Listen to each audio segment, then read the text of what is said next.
Xoş gördük sizləri. Musiqi xəzinəsi yenidən özünün saz söz məclisindən qonağınızdır.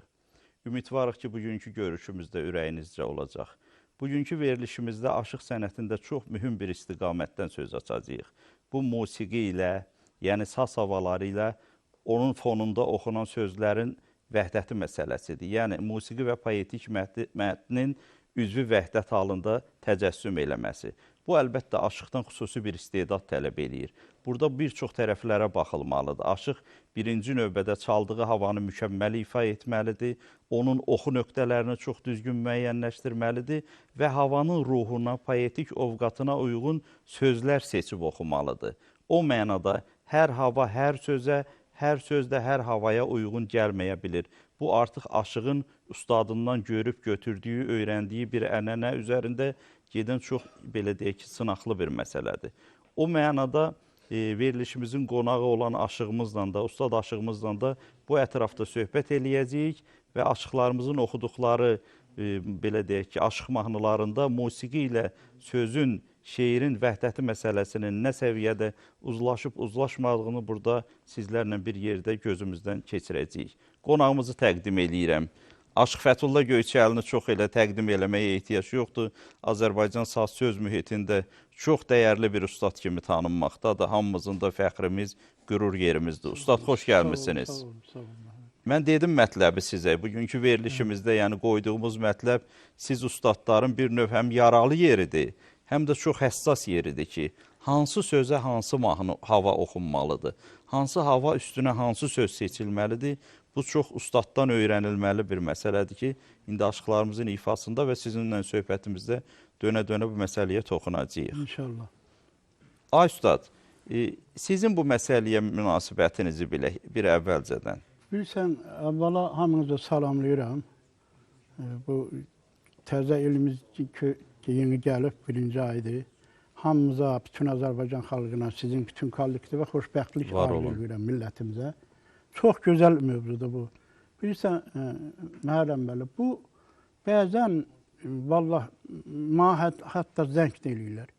Bir də baxırsan, yaralı bir şeiri götürüb elə hava oxuyurlar ki, nə hava ona uyğun gəlir, nə şeir ona uyğun gəlir. Məsələ, gedirdim, güzarım düşdü bulağa. Bunu qəmli şeirdir də. Ovçu bərəsində maralı gördüm. Çünki o Məhəmməd gedir ki, maralı ovçu vurub, yaralıdır. Yaralıdır, bəli. Bulaqdan da düz bulağın gözündədir. Bunu ritmik oynaq bir havaya oxuyurlar. Qət olmaz. Vallah, mən bu ustada qulluq eləməyib bir, yoxsa nə cürdür, bunun özü savadsızdır mı? Belə şeylərə fikir vermək lazımdır. Gözəl dedi, bayaq mən o Səlyanlı oğlanla gözəl söhbət elədim. O hələ o cavandır. Şakir Allah rəhmət eləsin. Mən Şakir kişiyi gözəl gördüm. Onun məhkürəsində çox gözəl. Deyir, məsələ, ayaqalar, gedənə bax, gedənə bunu elə havi oxuyurlar ki, ritmik bir haviyə. Elədir. Onların üzərinə bir gələcəyik. Biz gəlin elə birbaşa verilişimizin o məqamlarından başlayaq ki, hava və sözün nə səviyyədə uyğunlaşdığını əyani görək. O mənada ilə aşıqlarımız gəlib burada hazırdırlar. Əməkdar mədəniyyət işçisi Sərdar Məmmədli Balabançımız və Nəbi Nağıyev, Nazim Quliyev bizim istedadlı aşıqlarımız onunla birlikdə. Bir ofşarı oxusunlar. Ofşarıda da bir yəqin ki, keçid eləyəcəklər İrəvan çuxuruna, müxtəlif bayatılara da ola bilər. Onu izləyək, sonra birlikdə təhlil eləyəcəyik. Buyursun aşıqlarımız.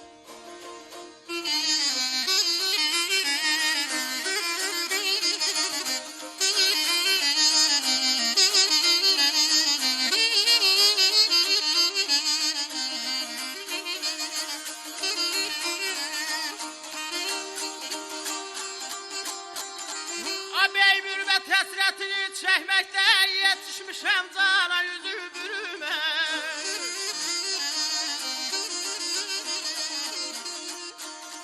İllər ayrısı füsət düşəndə çəkilib gülhana yüzü bürümə.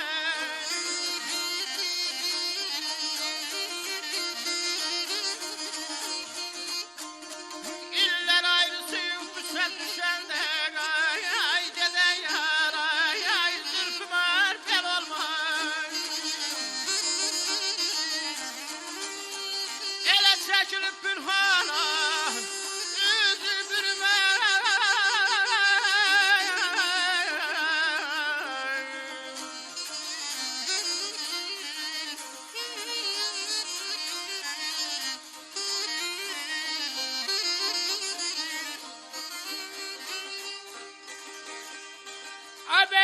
ətəy firqətinə məcnunam, olmuşam divana yüzün bürümə.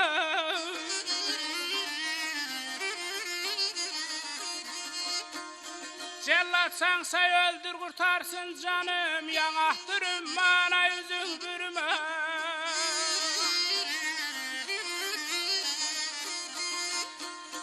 Cellad sənsə öldür qurtarsın canım, boy gedən yarı, zülfüm arcel olma.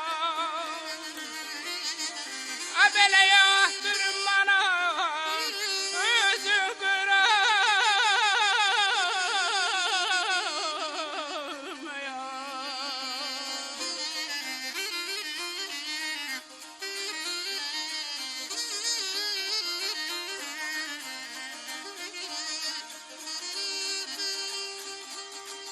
Belə Yusuf kimi ney, belə məni saldı yazara, təbibim sən eylə dərd və çarə.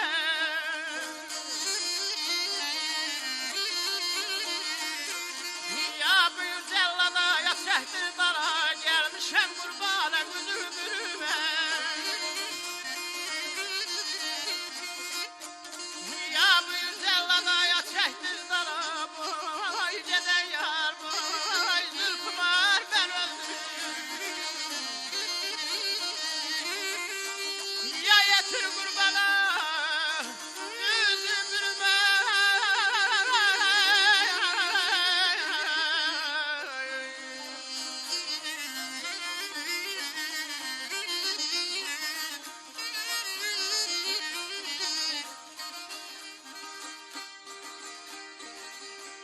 Men yazgın eyyene qaradı baxdı, şən baxdı dostuna evimi yıxdın ölürəm ay sona ay sona.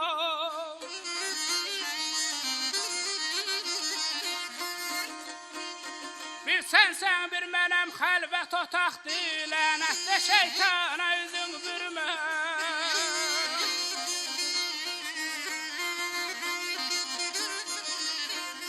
Bir sənsən bir mənəm xəlvət otaqdı, boy mən oldum, boy gedən yarı, ey zülfüm ar bel olma. A lənətdə şeytana yüzü bürümə ya.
Öyle mene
Var olun, getməyin, Sağ olun, zəhmət sağ olmasa. olun. Ay ustad, iki böyük ustadın sözü oxundu. Aşıq Ələsgərin və Hüseyin Bozalqanlının Üzüm Bürə Mərədifli qoşmasını oxudular. Ofşarı ilə başlandı. İrəvan çuxuruna keçdilər və bayatılı keçidlər var idi. Üzvü vəhdət var idimi? Yəni sözlər və musiqi, o cümlədən musiqi keçidləri düzgünmü seçilmişdi? Çox düzgün seçilibdi. Bunu kərəmiyə oxumaq olmaz axı. Yəni burada gözəl müraciət var da, ona gözəlləmədir, gözəllə deyir üzünü bürümə, qoy sənin hüsnü camalın görünsün. Onu kərəmiyə oxumaqla ki, üzünü bürümə bu olmaz. Çox gözəl seçimdir, çox gözəl də maşallah. Məhrəm mənim, sən belə birdən bu verilişlərə seçib biz tanımadığımız gözəl istedadları üzə çıxardırsan. Musiqi xəzinəsinin bir vəzifəsi də bax bunları kəşf eləmək olur. Çox gözəl, çox gözəl. İlk dəfə bu studiyadan oxuyublar. Bunlar artıq Azərbaycanda tanınmış aşıqlardır. Nəbi də, Nazim də, amma ilk dəfə buradan oxuyublar. Çox gözəl, çox gözəl. Və hər dəfə də gəlir, unudulmaz yadda qalan çıxışlar eləyirlər. Bugün mən deyim ki, sizin ifalarınızda böyük ustadların zəhməti görünürdü. İsfəndiyar kişinin boğazı var idi. Əkbər Cəfərovun və Hüseyin Cavanın. Bu üçünün boğazlarını çox kamil şəkildə birləşdirmişdiniz və çox da gözəl çatdırırdınız. Aşıq Nəbinin də, Aşıq Nazimin də ifaları çox mənim də ürəyimdən oldu. Təşəkkür edirik sizin hər ikinizə. Sərdar da balabançımız çox gözəl müşayiət elədi. Var olsun. Sərdar doğrudan ustaddır Sərdar. Məndən baravar əxtiyim, ustaddır. Bu günlərdə də onun yaradıcılıq günü oldu. Mahnı teatrında onun çoxsaylı tamaşaçıları, onun balabanını, sazını sevənlər gəlib orada həm balabanını, həm sazını dinlədilər. Sərdar həm də yaxşı aşıqdır, orada gözəl də hesabat verdi. Hamımızın da ürəyindən oldu. Təbrik eləyirik. Çox var olasınız. Buyurun. Ustad, çox gözəl bir mətləbə toxundunuz burada ki, doğrudan da söz özü deyir ki, mənə hansı havanı gətir. Və yaxud hava deyir ki, mənə hansı sözü gətir. Mütləq o sözlərin seçimi dəqiq olmalıdır ki, Kərəmin sözlərinin bir xeyli hissəsi qəmli sözlərdir. Bunu oynaq havalara gətirəməzsən ki, xoş da gəlməz. Dilqəmin sözlərinin əksəriyyəti göynərtilidir. Onu oynaqlı havalara gətirəməzsən ki. Mənim bəlim, gərək bu aşıqlar, bu ağır yükdür, boyunlarına götürürlər.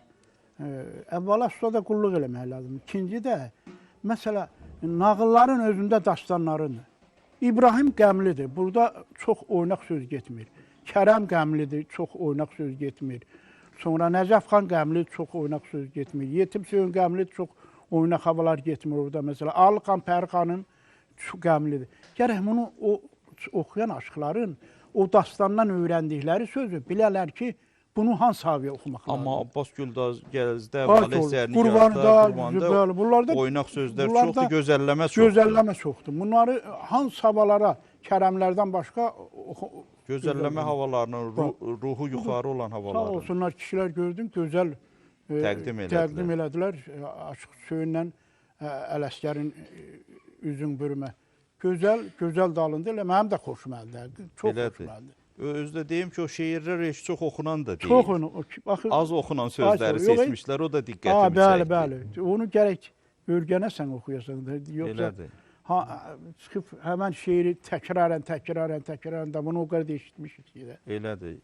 Duran hamısı sarı köynək oxuyur, amma Üzün Bürümə özü də gözəl idi. Çox gözəl idi, çox.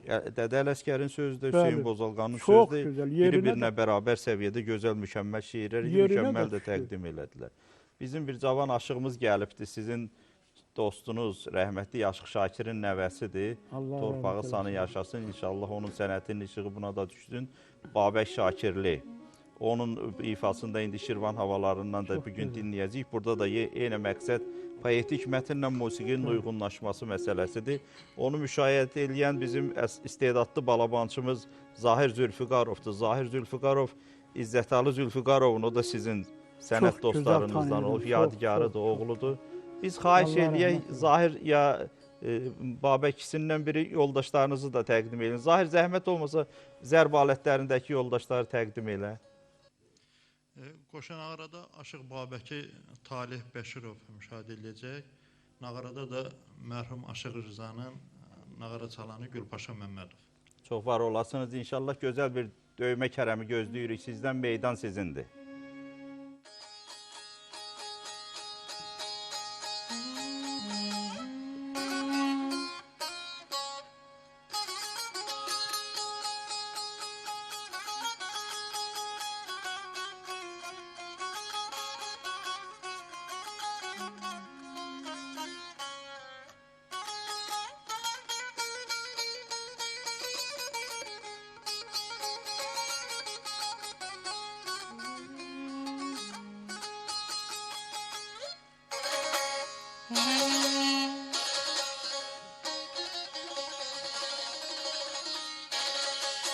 Deyirəm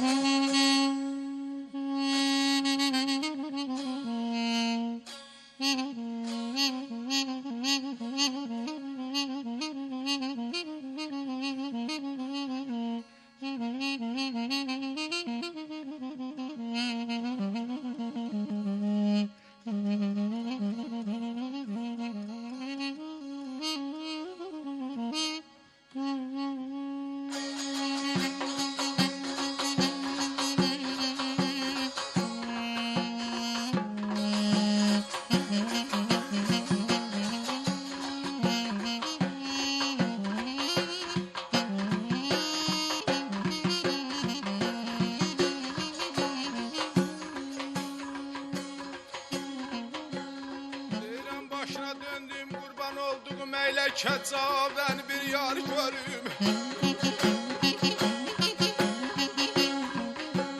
Deyirəm başına döndüm, ey qurban olduğum əyləkə cavabən bir yar görüm.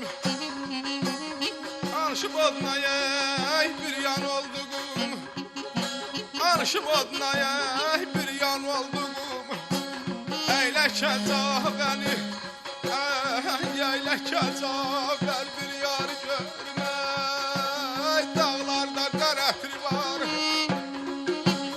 bağlarda bar ətri var. Öləndə sinəm yumayın, sinəmdə yar ətri var. Ey səhvəz anam, qurban ay gözləri qara.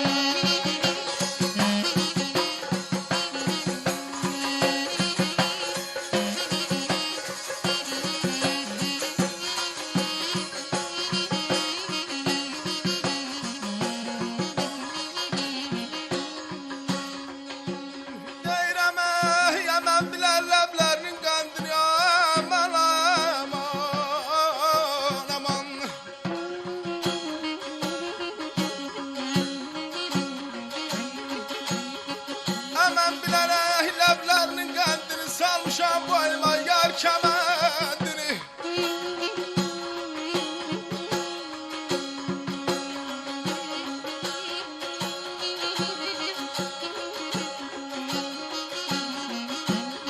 Telli sarvan sən bilirsən fəndini. Aman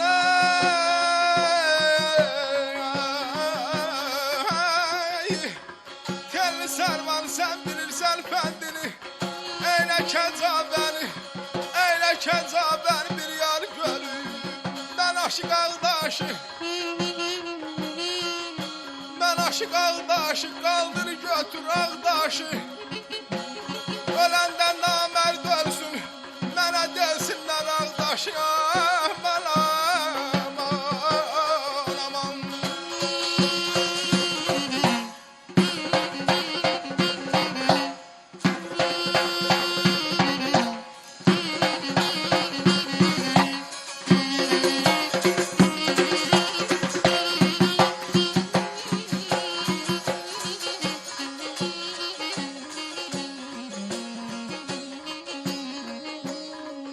Aman basam yollar üstə duraram. Aman aman aman aman.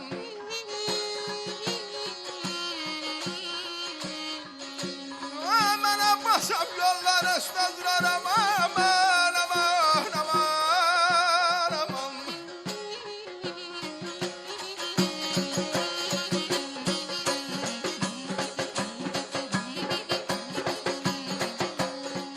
Gah yeri bənə, gah boynumu vuraram.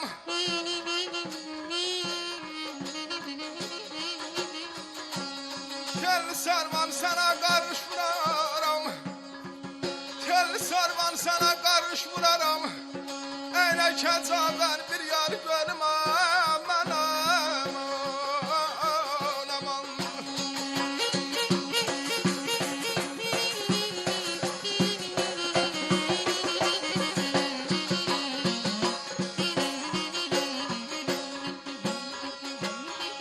Ben aşık ay geceden gider. Ben aşık ay geceden gider. Ana kervan ay geceden gider. Aman aman aman.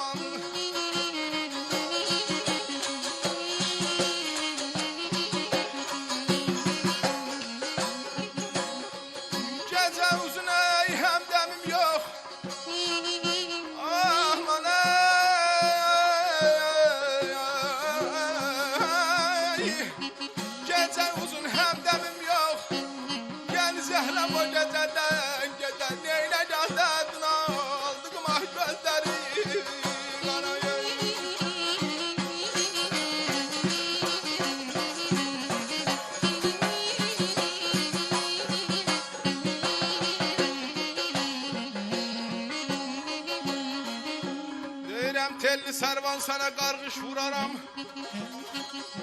Elə kəcavəl bir yer görmə almadım. Babək çox sağ ol, getmə zəhmət olmasa. Aystot, burada bu bizim bildiyimiz, yəni sizin belə də Göyçə Gəncəbasar Borçalı səmtinin Hicran kərəmi havasının Şirvan variantı, döymə Bəli, kərəmi, bəli, döymə kərəmi. qardaş havalardır bunlar. Yəni Bəli, iki bəli. havalar da deyə bilərik. bəli. Onun təqdimatı oldu və Babəkin oxuduğu söz daha çox Abbas Tufarqanının yar göynərtisini, yar həsrətini, yardan ayrılığının Ayrılığını, istirabını ifadə eləyirdi. O mənada seçdiyi bayatılar da məncə dağlarda qar ətri var, bağlarda bar ətri var. Mən öləndə sinəmi yumayın, sinəmdə yar ətri var. Bu da bu seçdiyi bayatılar da poetik Bayatılar, mətndən, bəli, bəli, çox- musiqi ilə uyğunlaşırdı. Çox gözəl, çox. Siz necə baxdınız? Mən bayaq da dedim, çox gözəl. Bunu məsələ bir ritim havi oxuyurlar. Mən 2-3 dəfə onu eşitmişəm. Vallahi elə mən özüm də bir cür oldum, amma gərək gözəl seçib. Bilirsən, şeirin qüvvəsi var orada. Yəni bu yardan ötəri əzab çəkir. Bunu ritmik havi oxumaq orada. Burada hicran yanğısı musiqidə də var, oxunan sözdə də var. Sözdə də var, bayatıda da var. Doğrudur. Bunun Babək iki o qədəhdir. toy gözəlləməsinə deyəsən Şirvanda oxunur. O bir ağız göstər, o düzdür, mən bilirəm sən oxumursan. Sadəcə bilirsən, bir ağız göstər görəyin deyəcəyik onu. Zahir zəhmət olmasa bir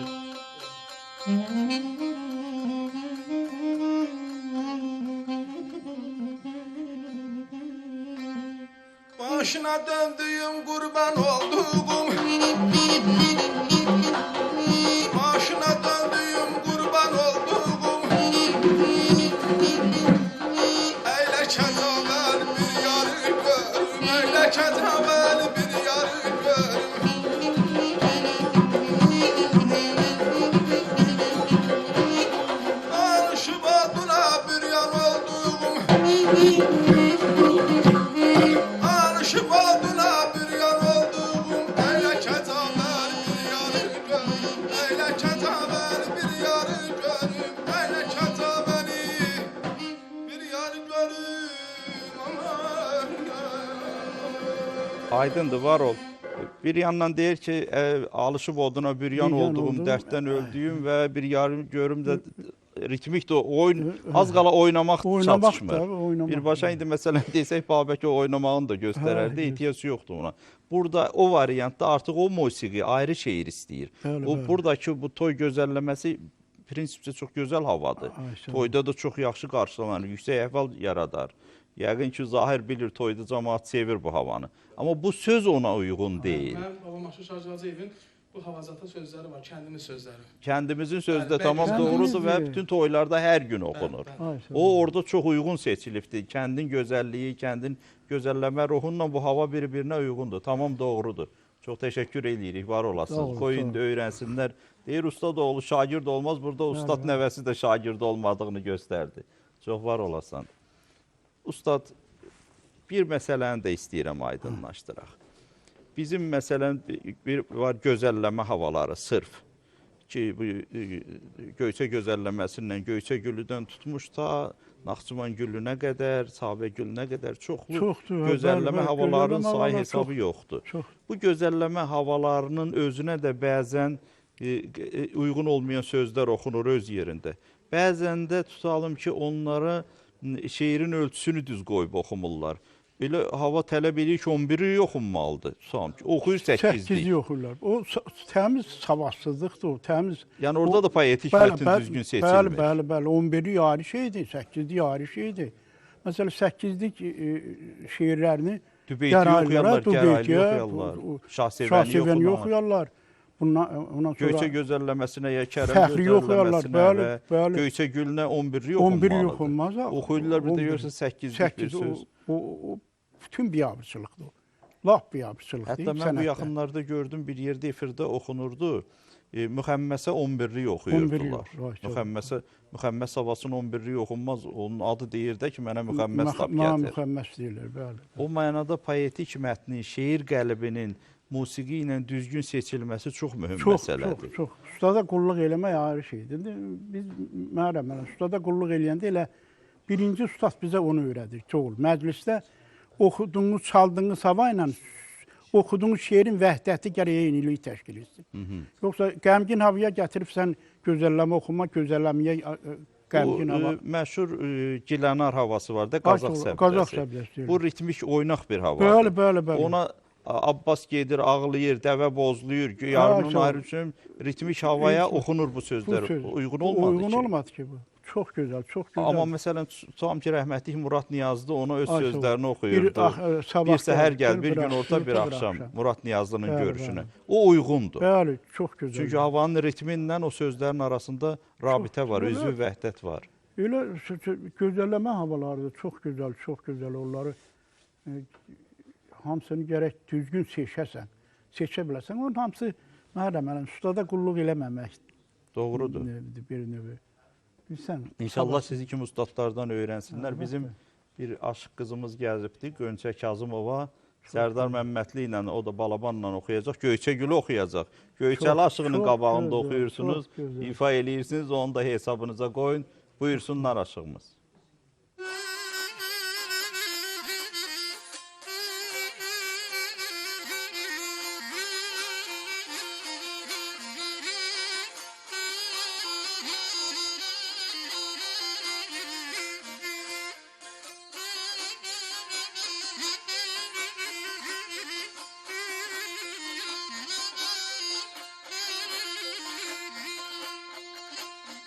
Başına döndüğüm ay güzel perim, başına döndüğüm ay güzel perim, adetli derler yaz ben ay hemşeni, yaz ben ay hemşeni, balam yaz ben hemşeni.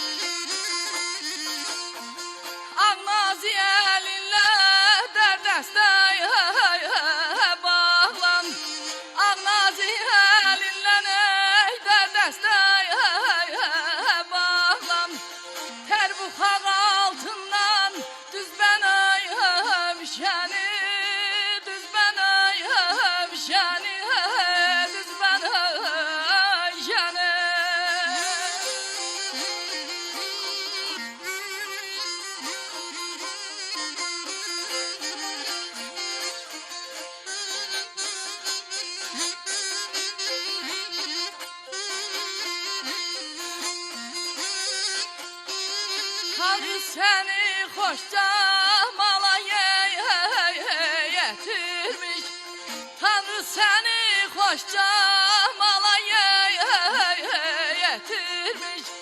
Sen gören aşık aklını yitirmiş, aklını yitirmiş, aklını yitirmiş.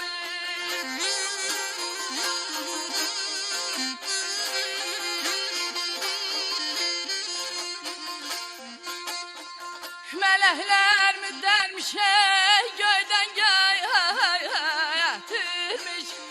melekler mi dermiş göyden getirmiş. Heyif ki deribler az ben ay hemşeni, az ben ay hemşeni, balayam az ben hemşeni.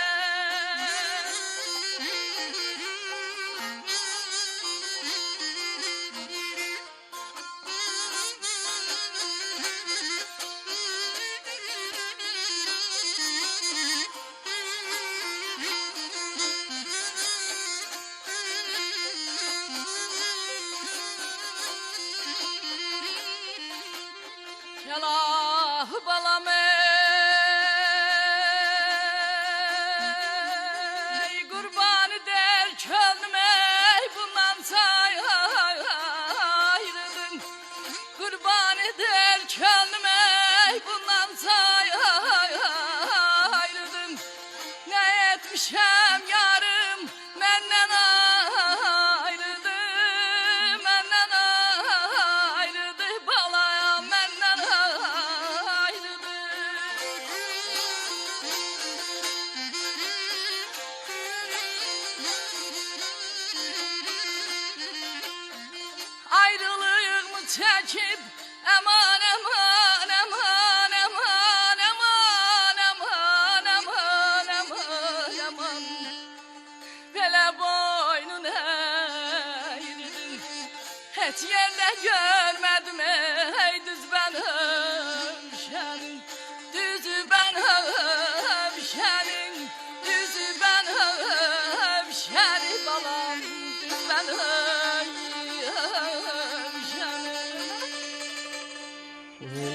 Gönçə çox sağ ol, çox Çox sağ ol, təşəkkür sağ ol, edirəm. sağ ol. Sən bilirsən, burada oturan bu ustad Göyçəgülünün ən mahir ifaçılarından biri olubdu. Bizim radionun qızıl fondunda da sizin oxuduğunuz o məşhur Göyçədədir Göyçədə. sözləri var. Rəhmətli Aşıq Əkbər Cəfərov həmişə deyirdi ki, Göyçəgülünü Fəthullah olmasa o səviyyədə oxuyan olmaz. Yəni Fəthullahın ifası Göyçəgülündə çox unudulmaz bir ifadır. Mən bir balaca istəyirəm qızımızı tanıyasınız. Gönçə Kazımova Sumqayıtda musiqi məktəbində bizim balaca uşaqlarımıza saz dərsi keçir. Heç efirə gəlib getməz. Amma ifası mən elə gördüm ki, sizin necə xoşunuza gəldi mi? Allah canına sağlıq versin. Belə saz bilənləri, söz bilənləri tanıdırsan bizə. Mən çox gözəl, çox gözəl. Sərdar Məmmədovla da deyəsən sənət yolçuluğunuz var. Mənə zəng eləyəndə dünənləri çox sevindim. Gönçə xanımın bu ilaf gənc vaxtından həmin şəkilləri mən saxlayıram. Bizim də tələbəmiz olub, bizim də zəhmətimiz çox olub. Mən xahiş eləyərdim, baxardınız bir. Ustada ver. Ustad. Sənin harda zəhmətin yoxdur ki, Sərdar? Hər Bax, yerdə var. Gönçə xanım burada əyləşib, bax, burada da saz qucağından. Təşəkkür edirik. Var olun.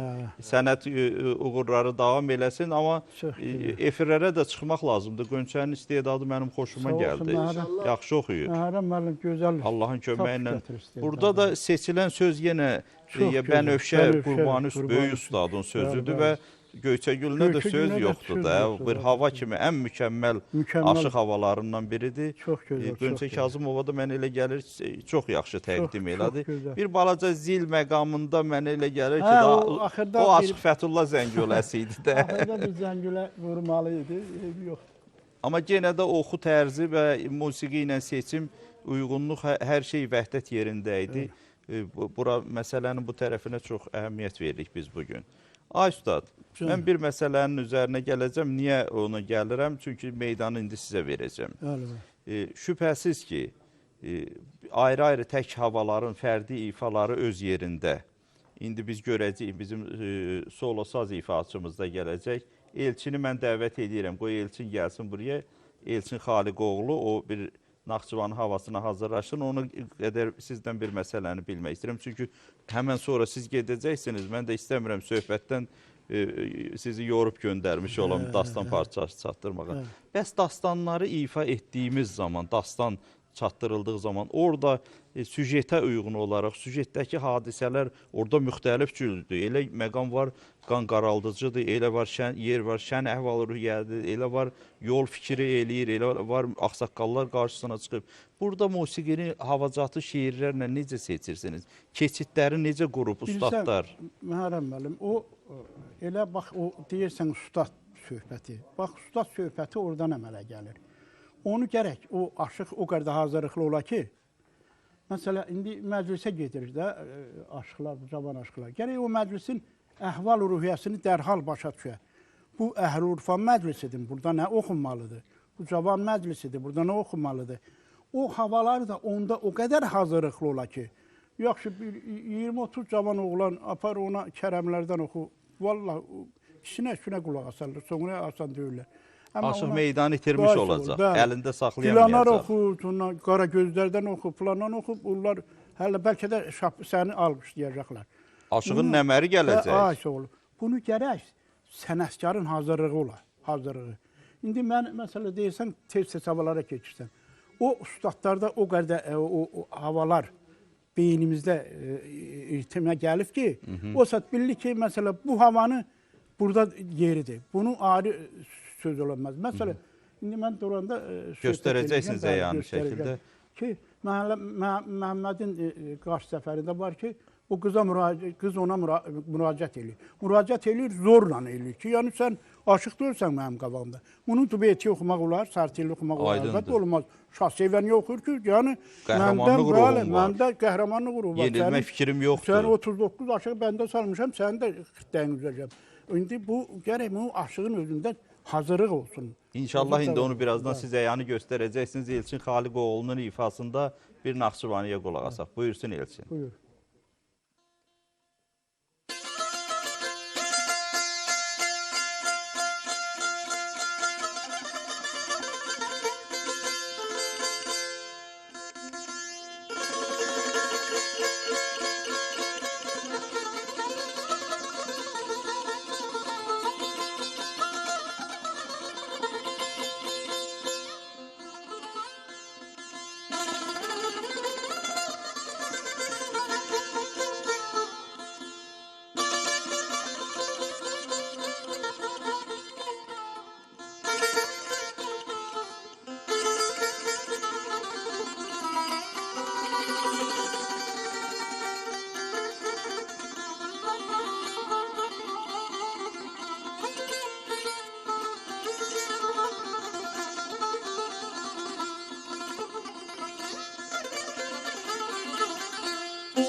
çox təşəkkür eləyirik. Yaxşı bir ifa idi. Yəni solo ifası kimi Elçin Xaliqoğlu istedadlıdır.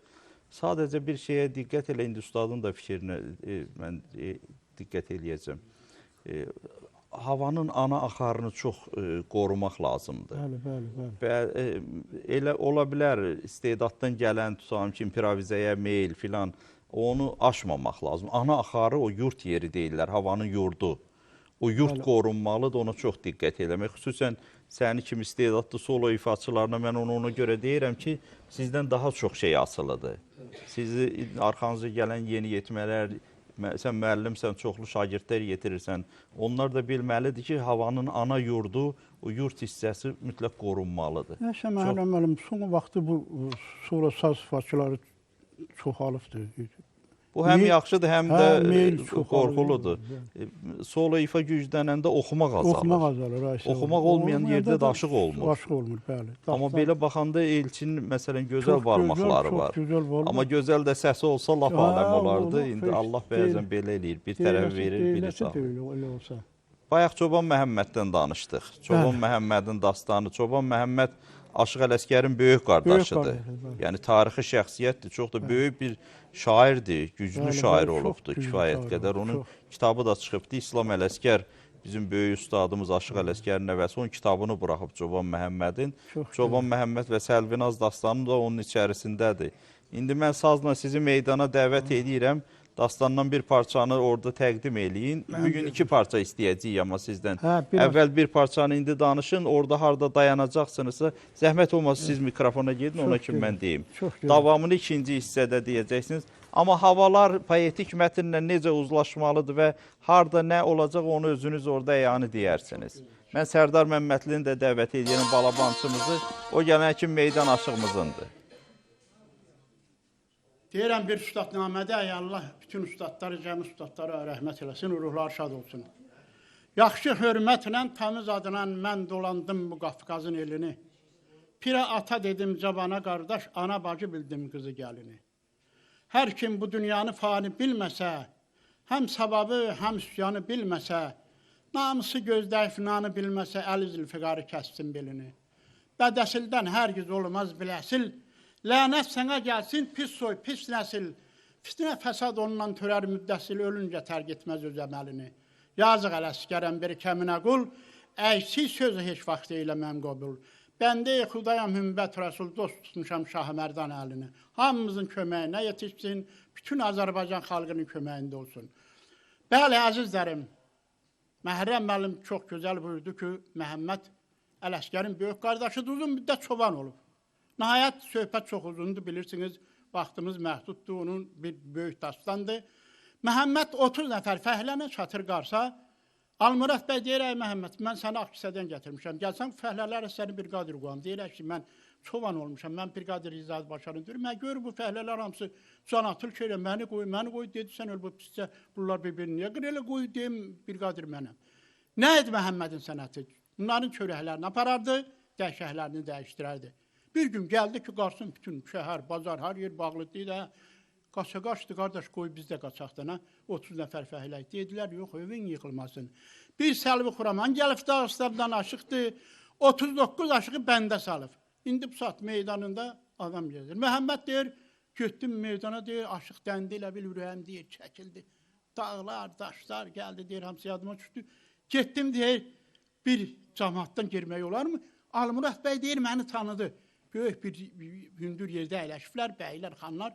Deyir, adam göndərdi ki, ged o adamı gətir burada otsun, qoy aşağı qulaq atsın, dursun, fəhlələrini, çörəyini çatdırsın.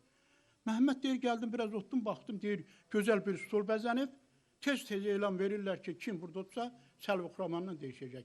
Deyirəm, Ələsgərin qardaşı olasan, 39 aşıq gözünü də, sazı bu ala, bir qadının əlində aziz qalasın, dur stolda otayın, nə olacaq olsun.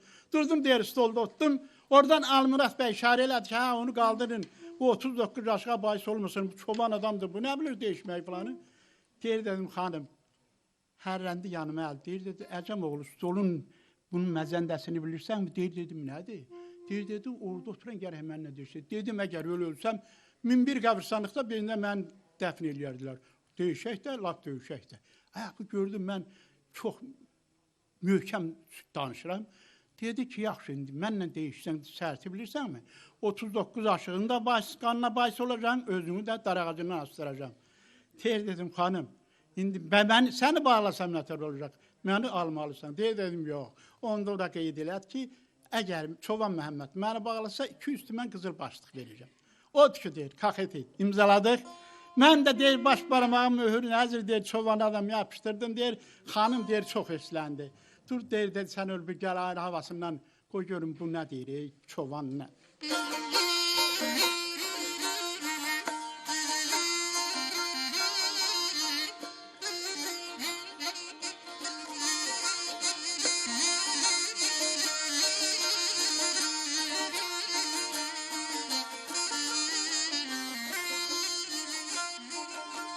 Abela de bismillah yiyeceğim. De bismillah yiyeceğim. Ayayı burandan, ayayı burandan. Şoy geldin, alım oy geldin, alım oy geldin.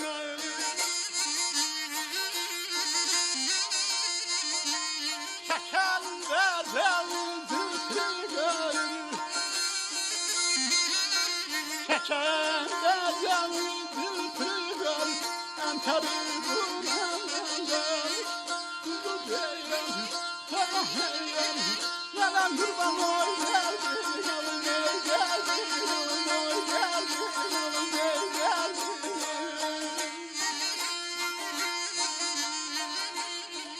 Malama ceyran melemi, meleme ceyran meleme, köhne verdim el tezereme, leli leli geldin, alım oy geldin, alım oy geldin, alım oy geldin. Çekende canlıdır tügar, Anteri buranaydaynır, Anteri buranaydaynır. De bismillah Əcamoğlu, ayayı Kur'an'dan danış, çekende zanni zülfarqa Anteri buran'dan danış. Sevdi 30 yıl çoban olmuşam, ey yıksın ben Kur'an okuyanam mı gitme Allah'ın yanına. Abi sen ne bilirsen ben meydanıma çıkıpsan? Məhəmməd dedi, gəl özünü bilməz deyə bu.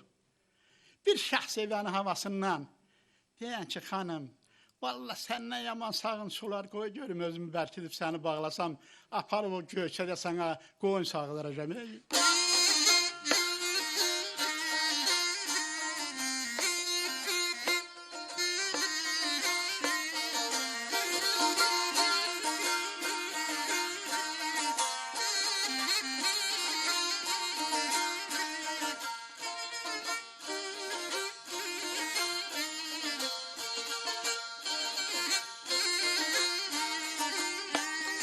Hanım soruşma Kur'an'ı, hanım soruşma Kur'an'ı, ve ben gözerken benden, düşerken benden.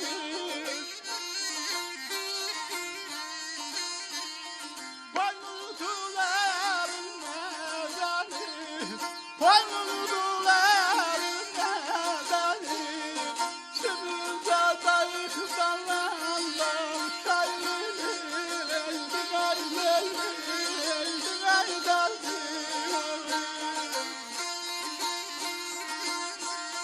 Koynudular nedeni, koynudular nedeni, sibirde dayıklarından şayrını leydi gayreydi, leydi gayreydi.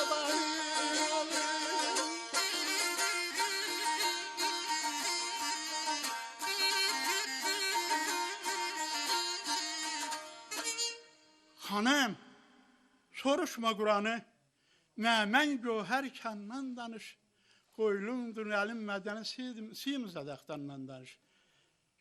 Səlvi Kuraman üstləndi, oğlanı rahətini tanı, danışma belə hədyanı, ortalığa salma qanudarı Kur'an'dan danış. Dedi, oy xanım dedi, vallahi dedi, o sən dedin dar ağacında, o bəyətxuy atları dedi bizdə, çəkibdən alırlar. Dar ağacı da görməmişəm mən çoban adam nə dar ağacı indi qulaq aç görün bir fəxri havasından o bir nə düz deyirəm.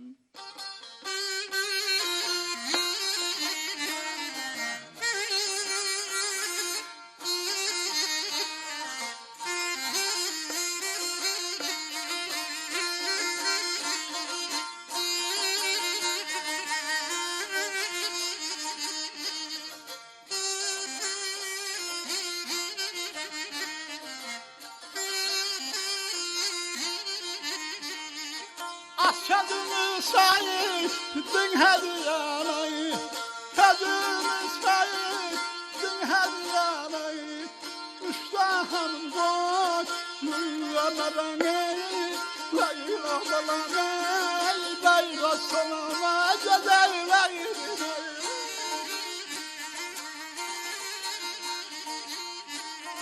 Şam'ın ayvalı, tutun pervanayı,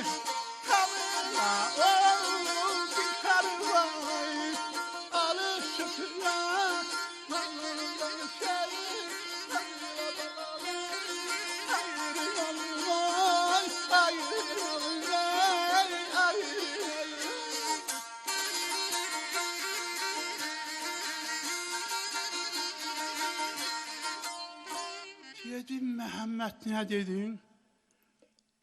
Sən mənim deyən sözümü hədiyyana satdın. Sözümü saydın hədiyyana. Müştaham qoynundan ara Şamına oldum pərvanə alışıb yanandan danış. Dedi çoban nə bilir Şam nədir, pərvanə nədir? Gəl bunun sözünü önünüzünü bağla. Dedi Məhəmməd Şam nədir, pərvanə nədir? Dedi Şam sənsən, pərvanə də mənəm, bax başına fırlanam. Səni xuraman balaca sümüyü sancdı. Dedi, bu Ələsgərin dedi kəndi filanı. Birdən dedi o nəsildən kökdən olar mənim axırıma çıxar. Sən səlviyə olmamayıl, yatıbsan qəflətdən ayıl. Bəh, bəh, bəh, bəh. O dar Qurandan danışdığında Məhəmməd dedi, yox ey, gəldilən səni özümə mal eləmişəm mən. İndi götürüb bir ağlı nəzar. Yatıbsan qəflətdən ayıl, o dar Qurandan danışdığında Məhəmməd dedi, az qoy görüm, balama ki, bunun havasında sən çalayıb, sən ustadsan. Gəl sən bunu da bir orta saat ilə ya cəlliyə deyil. Gözəl olar. Hə, deyil.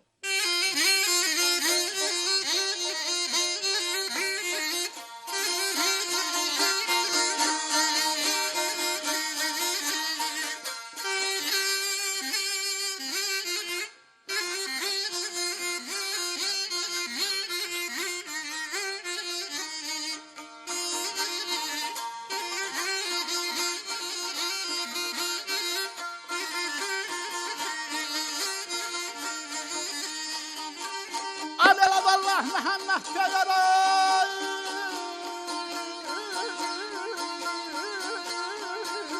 şikayına bağrımı görün dersi kayına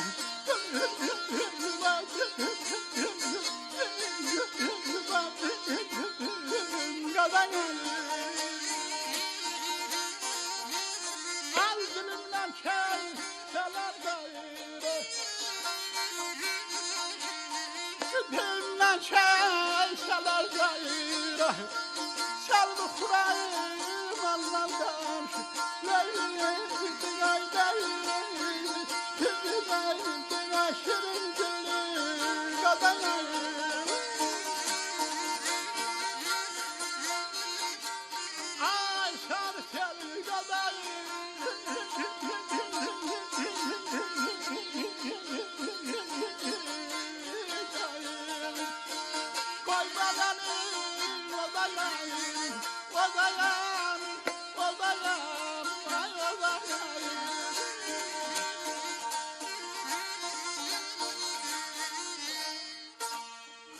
Məhəmməd deyər aşkara, bağrımı döndərdin qana, bax dilimdən çəksələr dara, səlv xuramandan danış.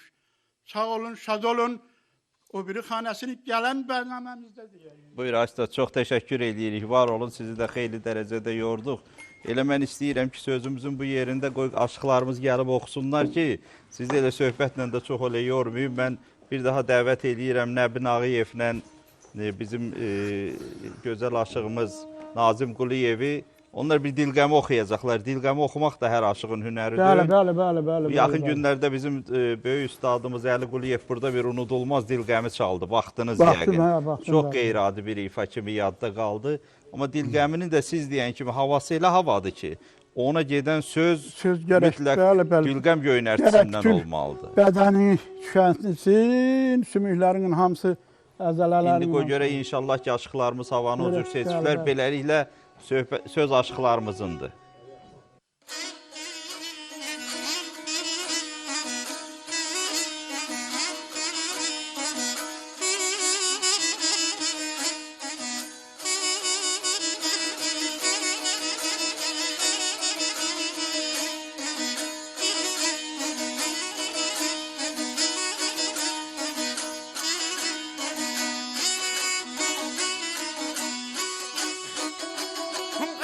Ey belə bir namə yazaram, ey belə sabah gelinə, naməm nazlı yara neyli?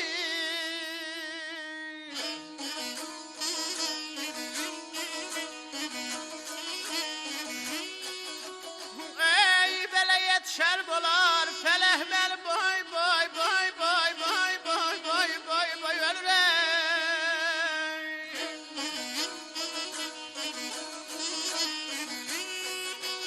Elə terk vətən eylədi, elə nazlı yar əhvalım soruşarım olar, yaradan var ey belə yer göy yaradan var.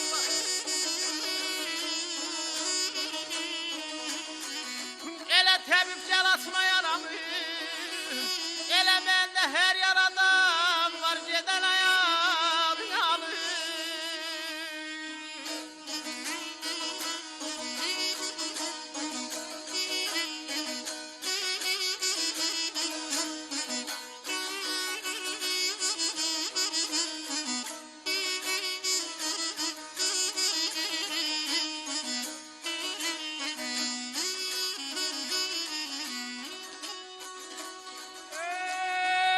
Ey belə uçdu meylim quşun ey qondu sənə yar da haniyə qonmur neyli?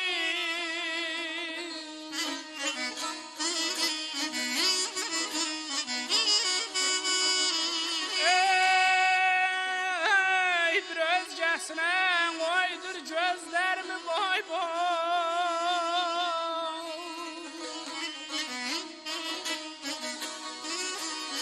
A belə tulla deysən çölə, baxsa səndən başqan ey bir özgəsinə bir düşər, atlanan ey bir düşər.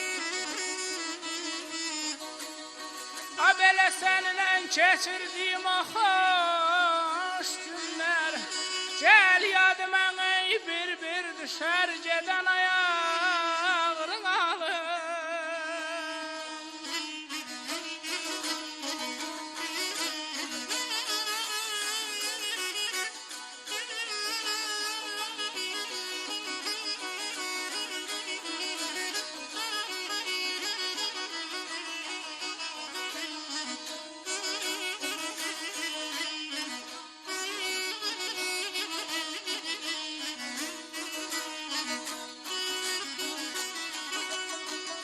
Ey belə baxsa da güllərin ey belə dərməyən dilgəm dərib pünhan yerə neyli?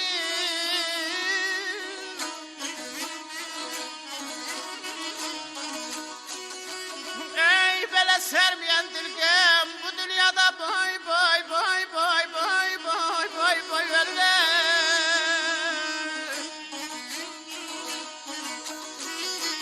Elə yer yarını görmeyen dilgemi, yâre bu dünyada kopuşar mı olar? Kazanaklar o yanar oy kazanaklar.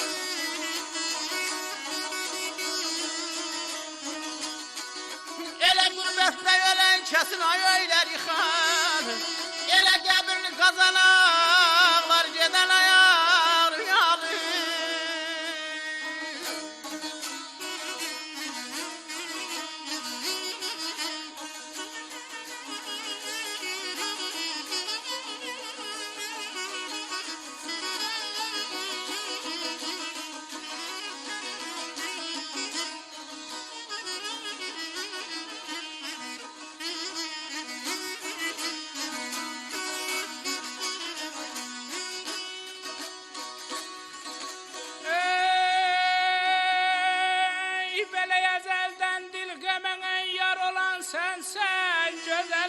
başında boy boy.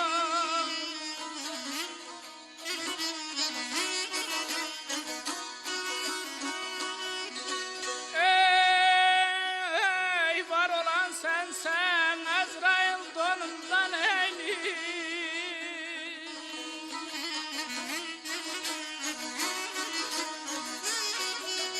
Aydı dey cana alan sensen Məhəllədə can vermeyip bir özgəsinə qəlbiləndim. Aydı oldu qəlbiləndim.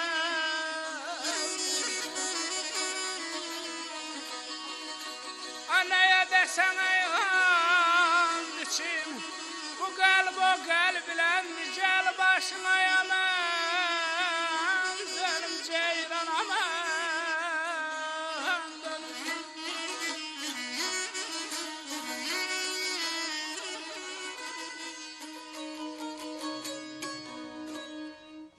Səsiniz də, sazınız da var olsun, elə Sağ olun, Sərdarın sağ olun, Balabanı sağ da var olun, olsun. sağ olun, sağ olun. Çox gözəl ifadə. Əmrah Gülməmmədovun da ruhunu şad eləmiş oldunuz. olun, çox sağ olun. Xüsusən Nəbinin o seçdiyi bayatılar o rəhmətli ustadın xatirəsini əziz Daşdı elədi. canı, kəhliyin daşdı canı. Dərdləri pünhan çəkim deyirlər, bəxtəfərin daşdı canı. Ay ustad, çox gözəl dediniz. Mən gördüm Dilqəmi havası sizi tutdu. Bizim bir dostumuz var Bərdədə, el ağsaqqalı Hacı Müzəffər. Ki, mənim dostumdur. Mənə Çox deyir gözəl. ki, Məhərrəm müəllim bir şərait Qəzənfər yarat. Müzəffər. Bəli, bu bir özgəsinə Dilqəmi sözlərinin əhvalatını Aşıq Fətullah danışdım. Mən sizə söz verirəm ki, bizim gələn görüşlərimizin birində sizə imkan yaradacağım, onu Bax, bu danışacaqsınız. oxunan şeirlərin məndəyi var.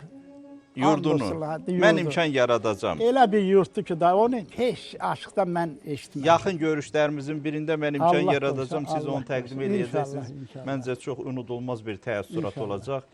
Bizim gözəl gənc istedadlı aşığımız Babək Şakirli bir daha gəldi. Bu dəfə ondan istəyimiz belə olsun. Hə. Bir ritmik hava Çox gözəl, olsun. bəli. Ordubadi məsələn. Bəli, çox. Zahirin də Balabanı o yanda artıq yavaş-yavaş səsləndim.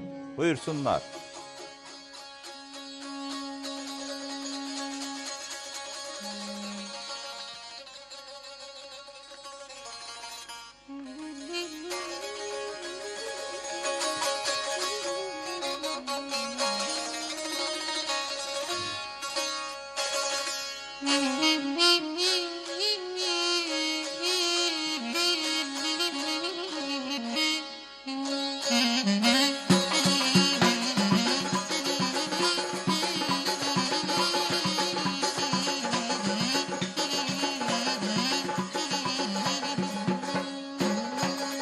Ad günündür kabul eyle Ad günündür kabul eyle Gel gülcü çay verim sana Gel gülcü çay verim sana Kağız kalem al böyle Kağız kalem al böyle Sözden çalan hörüm sana Sözden çalan hörüm sana Sözden çalan hörüm sana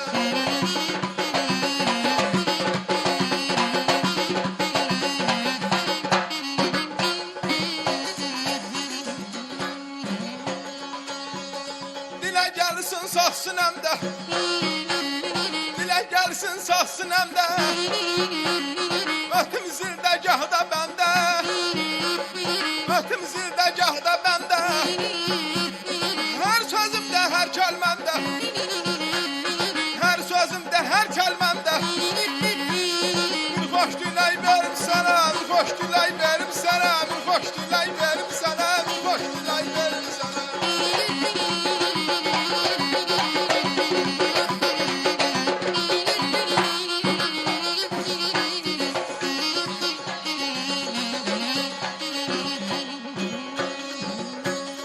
Dağ koyursan dağ üstəsən Dağ koyursan dağ üstəsən Hünərünlə gülür vətən Hünərünlə gülür vətən Xoşbəxtlərin xoşbəxtisən Canavar pay verim sana Arzu dilay verim sana Arzu dilay verim sana Arzu dilay verim sana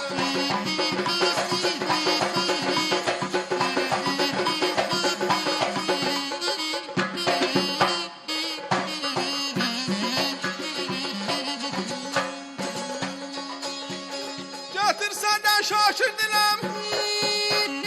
Bunlar sokak değil hala. Yatır senden şaşır dilem. Üstüne yer mecberen ol dilmenizi mevkimiydi. Üstüne yer mecberen ol dilmenizi mevkimiydi. Dağıdım gülüzüne zülfümü terör kimi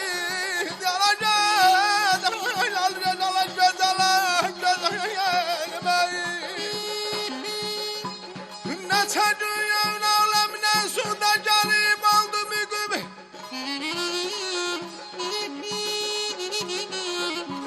Neçə dünyənin aləminə suda gəlib aldı müqüm Heyf ki bilmədilər Seyid Rüsva kimin Vay vay vay vay fəllay vay vay Leylazımın fəllay vay vay malay Getir senden şaşır dilem Bunlar sokak değil hala Yar sinemi vezelinle Yar sinemi vezelinle Seven yürek verim sana Seven yürek verim sana Seven yürek verim sana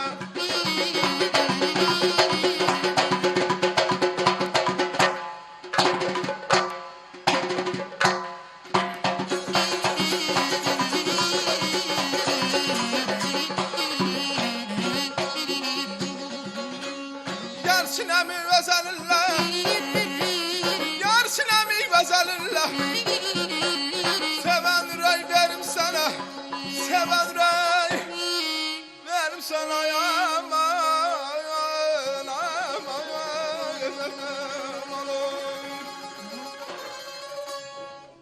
Babək çox var olasan. Ay ustad, burada aşıq sinkretizmi üçün lazım olan hər şey var idi. Gözəl musiqi, Oynamaq. gözəl söz, Aşıq Şakirin ruhu şad olsun. Nə gözəl sözlərini oxudu nəvəsi və oynamaq siz deyən kimi. Bəli. Üçü bir yerdə rabitədə idi, Bəli, bəli. vəhdətdə idi. Babək də onu çox yaxşı təqdim elədi. Sağ olsun. Allah babasına rəhmət eləsin. Mən yaxşı gördüm Şakiri. Yerini tutacaq belə bu gedişlə. Bəli, bəli, Tam o bəli. olmasa da o yeri boş qoyma. Qoyma, yox. Çox yaraşıqlıdır, görkəmi də yaxşıdır, aşıq paltarı da yaraşır elə ona hər mənada. Bu ay ustad, burada mən elə bir təsadüfən demədim. Gördünüzmü? Seçdiyi söz, seçdiyi musiqi və hərəkətlər. Öyle Ən oynamağa da xoş düzgünüdür. gəlir. Toy üçün də Vallahi gözəldir, toy şənlik oynamaq. üçün də gözəldir. Bəli, bəli, bəli. Yəni poetik mətn və musiqi burada çox Bəli. düzgün yenə də Vəhdət bağlayır. Bəli, bir-birinə. o çox şərtdir ki, Çox onu gözəl. yerinə yetirmiş oldu. Ha. Bizim aşıq qızımız yenə sazından Başda görək. gəldi. Gönçə Kazımova, Qubadlı elindən çıxmış Çox gözəl, bir aşıq çox qızımızdır. Və bu dəfə Sərdar Məmmədli ilə bir yerdə çox az oxunan, amma biraz da bizim tanıyacağımız görəcəksiniz. Ritmini, havasını tanıyacağımız bir hava olacaq. Hicaz Gülü, buyursunlar. Ha, ha.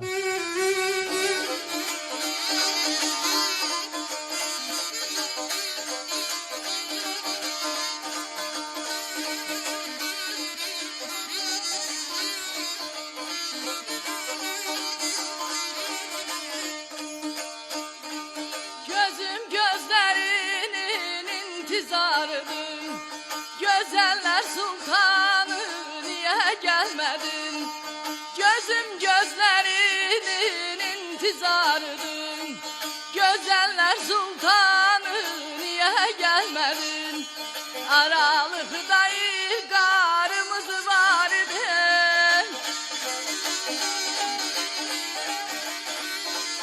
Aralıkta ilgarımız var idi Ey pozdun o peymanı niye gelmedin Pozdun o peymanı niye gelmedin Gelmedi gülüm gelmedin Gelmedi niye gelmedin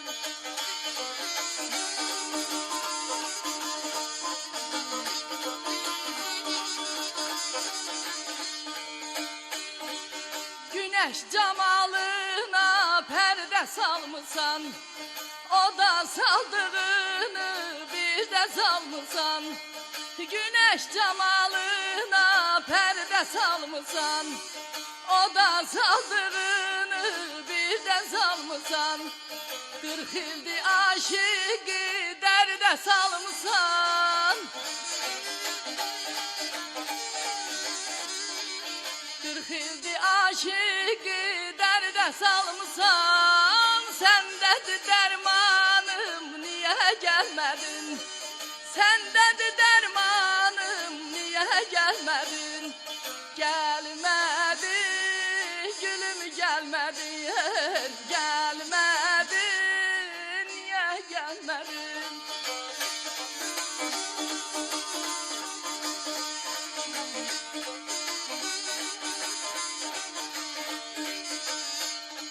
Yalandı məhəbbət, yalandı vəfam. Nədəndir şəmkirin çəkdiyi cəfam? Yalandı məhəbbət, yalandı vəfam.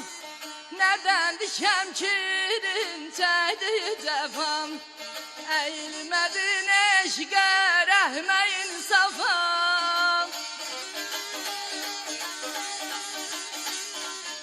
Əyilmədin eşqə, rəhmə insafa.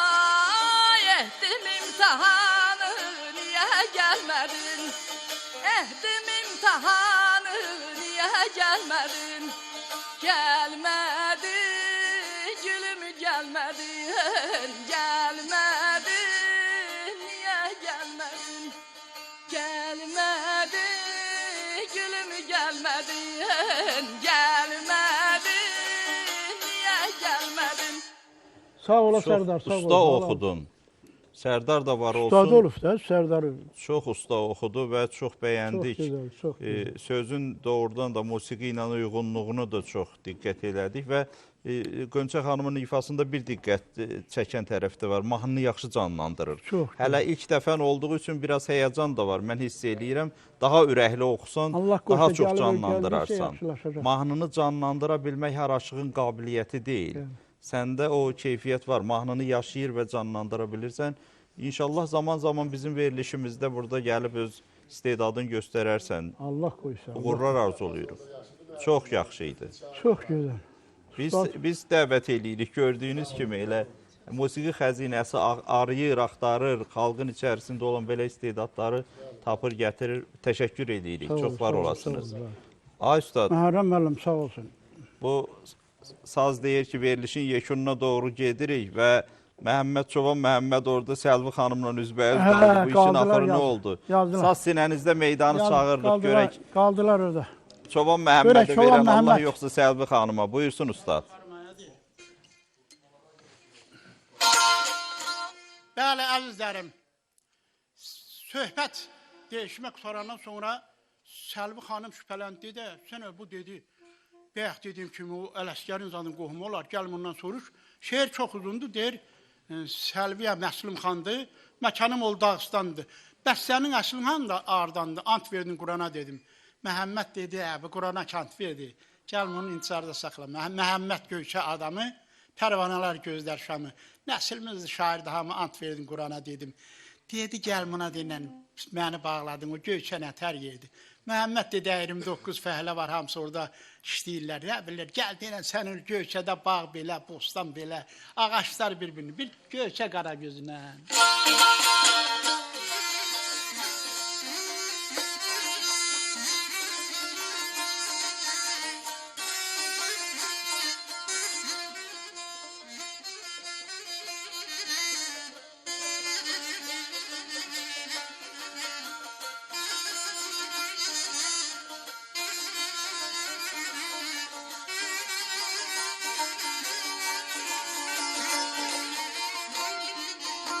Adala başına mən dönmə Səlvi xanım. Layla balam, laylay, layla sanam, laylay, layla gedəm, laylay. Az vallah baxça bizim yerdən ey bağ bizim yerdə. Qara gözəl, qara gözəl, qara gözəl, qara gözəl. Şirin sözler, şirin sözler, şirin sözler.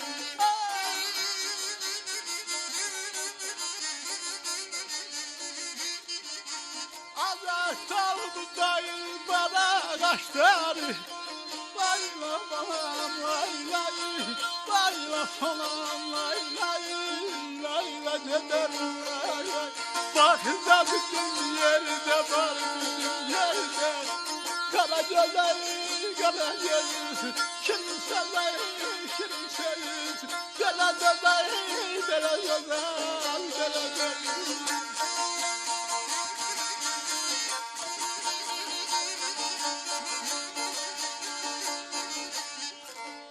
Dedi Çoban Məhəmməd nə buyurdun? Başına mən dönüm ay Selvi xanım. Baxça bizim yerdə, bar bizim yerdə. Əyif dalı budağını, bar ağaçları alma bizim yerdə, nar bizim yerdə. Dedi, bu çox dedi, qabağından yeməz adam oxşuyur. Gəl bunu bir balaca qorxuz. Bəh, bəh. Əfsanə dolanma, ayacam oğlu. Olar səni kimsinə kar bizim yerdə. Hər cay danışan keçər sənindən, namus bizim yerdə, ar bizim yerdə. Dedi, daha nə dərmişsən? Hər yerdən ucab bizim yerin dağıdır. Siyah gözəllərin xub yığınağıdır. Az valla görsən deyərsən cənnət bağıdır. Daxça bizim yerdə, bari bizim yerdə. Dedi, gəl o birini də qazaq səbzəsi ya da gilanara xırdalara.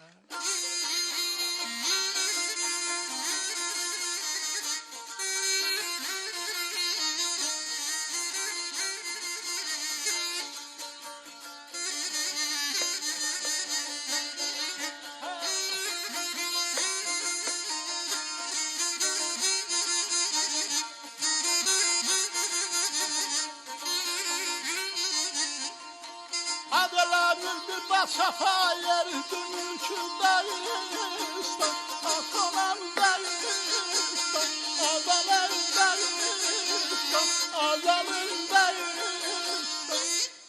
Bacalımır oradan sultan İkileri Ay sana gel İkileri Bala bala gel Sana kadar Abalayım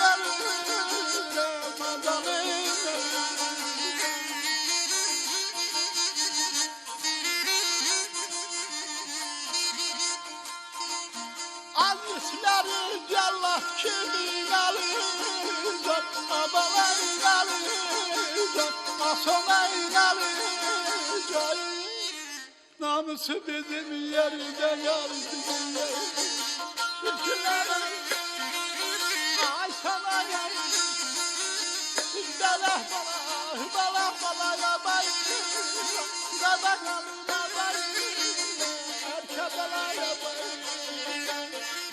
Vatanlı sen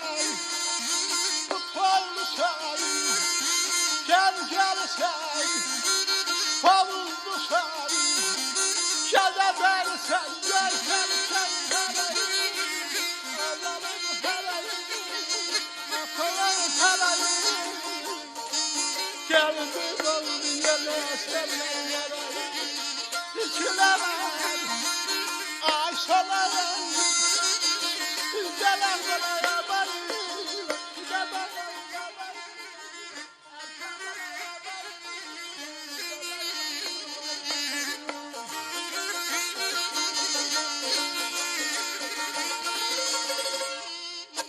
Bir bad safa yerdi mülkü Dağıstan Bacalmır oradan nəsil xan, nə xan.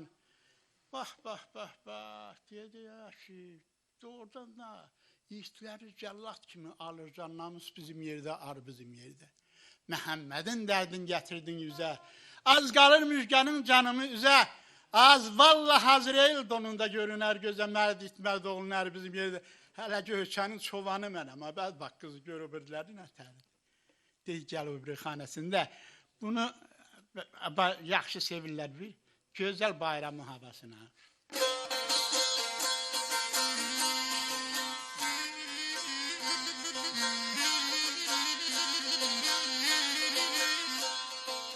Ay üstad, yerel yoktu burada. Bu bayram havasını məndən soruşmadın ki, ay balabançı, bu qamışı dəyişmək lazımdır mı? Bu bayramın havasını nətələ soruşmamış, birdən başlayırsan, səni sağ ol. Bilirsənmi, sən bizdən də süt adamsan. Mən bilirəm ki, sən sənin nənən ölsün.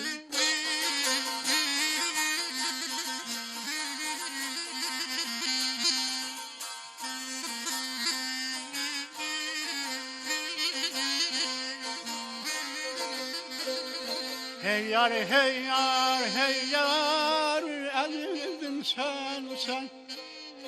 Axır sən sevdiğine getirdin canına. Axır sən sevdiğine getirdin canına. Vurduram boynumu, düşersen kayna, düşersen kayna. Yesini gönderem, ol bacısıyla. Yesini gönderem, ol bacısıyla. Olar sen kimsine, kar bizim yerde, kar bizim yerde, kar bizim yerde. Yesini gönderem, ay.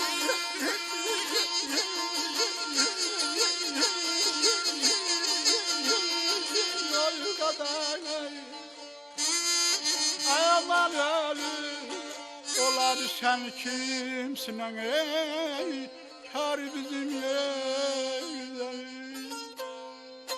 Şad olun, xoşbəxt olun, həmişə kefdə damakda olun. Çox sağ olun, var olun ay ustad. Elə balabancınız da, özünüz də var olun, gəlin əyləşin. Valla sizin ifanızdan, sözünüzdən, söhbətinizdən saatlar nədir, günlərlə doymaq olmaz, amma vaxt məhduddur, özünüz bilirsiniz. Amma bu qısa vaxtın içində mən onu deyim ki, bu dastanın içərisindəki şeirləri musiqi ilə uyğunlaşdırmaq və ayrı-ayrı saz havalarını çox dəqiq yerinə salmaq əsl ustad hünərini ortaya qoydu. 7-dən çox havanı ifa etdiniz qısa bir müddətdə və hamısı da doğrudan insanın əhvalını oradakı hadisəyə kökləyən, hadisəni daha canlı, daha yadda qalan şəkildə tamaşaçıya təqdim edən ustad ifaçılığı idi. Mən sizə çox təşəkkür edirəm. Uzaq yol gəlibsiniz, Gəncədən, Göygöldən gəlibsiniz. Amma yenə də sazın, sözün işığında o qədər gözəl bir ürək gətiribsiniz. Əsl Göyçə aşığının, Göyçəli aşığın ürəyini gətiribsiniz və bugünkü burada həm cavan aşıqlarımıza verdiyiniz o məsləhətlər, tövsiyələr, həm bizlə elədiyiniz söhbətlər doğrudan çox ürəyimizdən oldu. Çox var olasınız.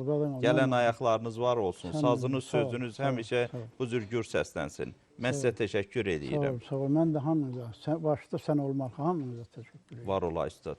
Hörmətli televiziya tamaşaçıları, istəkli radio dinləyiciləri, sazımızın, sözümüzün mətləbləri çoxdur. Amma bugün burada saz musiqisi və onun poetik mətnlə uzlaşması problemi ətrafında Aşıq Fəthullah ilə elədiyimiz söhbət, o cümlədən gənc istedadlı aşıqlarımızın göstərdiyi o nümunəvi çıxışlar xeyli dərəcədə bu məsələdə aydınlıq yaratmış oldu. Həmişə aydınlıq içərisində olasınız. Sağ olun, var olun.